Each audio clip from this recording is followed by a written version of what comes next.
I mentioned in my ABBA Ranger video that I used to be a racing driver, although admittedly not a very good one, and I had quite a few people asking to hear more about it, so I thought I would share a few things with you.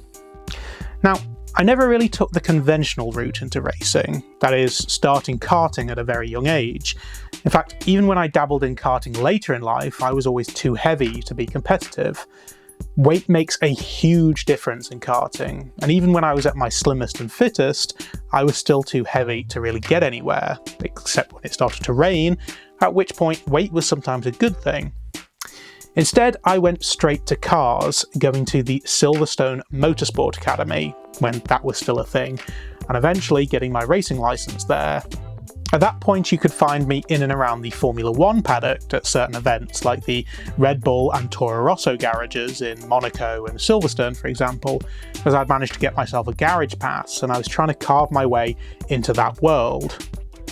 Meanwhile, I was doing testing in various different cars and trying to find a series that we could afford to race in. Formula Renault was an option and a car was available, but the money was just too much. Eventually, we were able to take a shot at a new type of car in the old Formula 4 series, which was launching that year and forming its own class within that series. I did 2 seasons there, but it wasn't really to go anywhere. Initially, I was with a team of motorsport engineering students, but it quickly became apparent that the cars we were entering just weren't competitive enough to fight with the rest of the grid. Plus, they were tricky to drive. The steering rack was way too long, for one thing. In a tin-top car, that doesn't really matter, but in a single-seater with a small steering wheel and cramped cockpit, it made it really hard to catch the car as it started to slide, and I'm not sure I ever felt confident enough to be really as aggressive as I could be. My first race was in torrential rain, and I ended up breaking 2 front wings, partly because it was so wet that just about every car was sliding into curbs that day. But I'll never forget streaming up the hill with spray so thick that you couldn't see any of the cars ahead of you. Not to mention that you couldn't see any of the cars behind you either, because they were hidden in the spray that you were kicking up. And if they tried to pull out to overtake you, you don't know if there's a second car also pulling out that's hidden in their spray too. So you've just got to drive it as fast as you dare and hope that everyone else is doing that too. But that's just the beginning of a turbulent season, and actually I forgot to mention a big crash in pre-season testing too. The rear wing was coming loose, so the main guy who built the cars sent me out to do some laps without it, but we kept the front wing on. When I got to the brow of a hill, I had front downforce but no rear downforce and got spat off the track at 120 miles an hour. This is a picture of my helmet from that crash, and you'll notice a nice little chunk taken out of it. Now, just bear in mind how high up this is. It's back where the little aerodynamic device would be, and there was a corresponding chunk taken out of the bodywork of the car too, which was just above shoulder height. So you can see how far my neck would have had to bend for those 2 points to meet. Needless to say, I was pulled out of the car on a stretcher and driven off in an ambulance, but I was fine. But either way, you can start to see how a small budget was starting to get stretched pretty thin, and the season had hardly got going. And that's just the thing. To be successful in racing, you've got to push the limits and be prepared to go over them.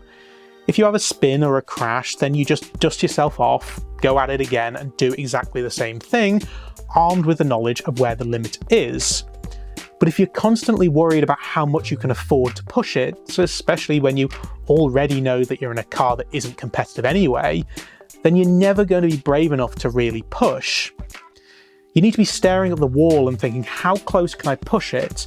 Not, how much is this going to cost me if I hit it?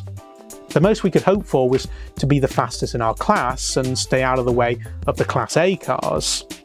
From there it just kind of continued.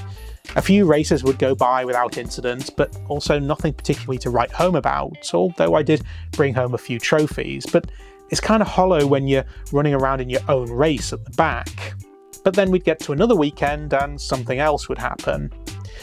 After a few races, I switched to a different car within the same setup, only for the guy who replaced me in my old car, and also built the cars so knew them inside out, to go flying off the track at Brands Hatch and break his back. It didn't help that the guy leading the championship was incredibly aggressive and had no time for us in the lower classes racing each other. He ended up running a number of us off the track, including me. He even complained to the stewards that it was my fault and I got told off until it appeared on TV and he saw that it was his fault. Again, as he'd caused a few accidents by running slower cars off the track and into barriers, but either way, he never apologised and I was stuck needing to sort out the repairs. At this point, I think this was season 2, and it was pretty much just me and the guy who was running my car who'd become kind of a mentor and race engineer. He also helped me repair the car after this incident too, where we had something go wrong into the first corner at Snetterton during an overtake in the season opener. We didn't have the time or money to do the test day beforehand, so went into qualifying and the race in a brand new car, in the rain, and, well, failed to prepare to fail. But actually, funnily enough, 2 of us had a very similar accident on that corner within a couple of laps of each other. And that's just kind of how it went. When I didn't push, we couldn't compete, and when I did push, I usually pushed too far. And after a fallout with the guy who was running my car, that was kind of it for Formula 4. I actually came second in class in the first season, but again, we were in a much slower class. It was like being in a Virgin or an HRT trying to compete with Ferrari or Red Bull. I then raced in a number of different series with a little bit more success as I was able to adjust to the cars more easily, and to be fair, they were actually good cars too, but realistically, I was only really making sporadic wildcard entries wherever I could, while also helping a friend get his Formula 1000 car ready to race.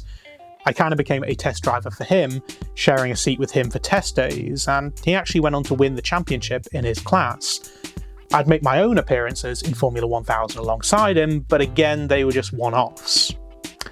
So my racing career never really took off, but I was still on the scene.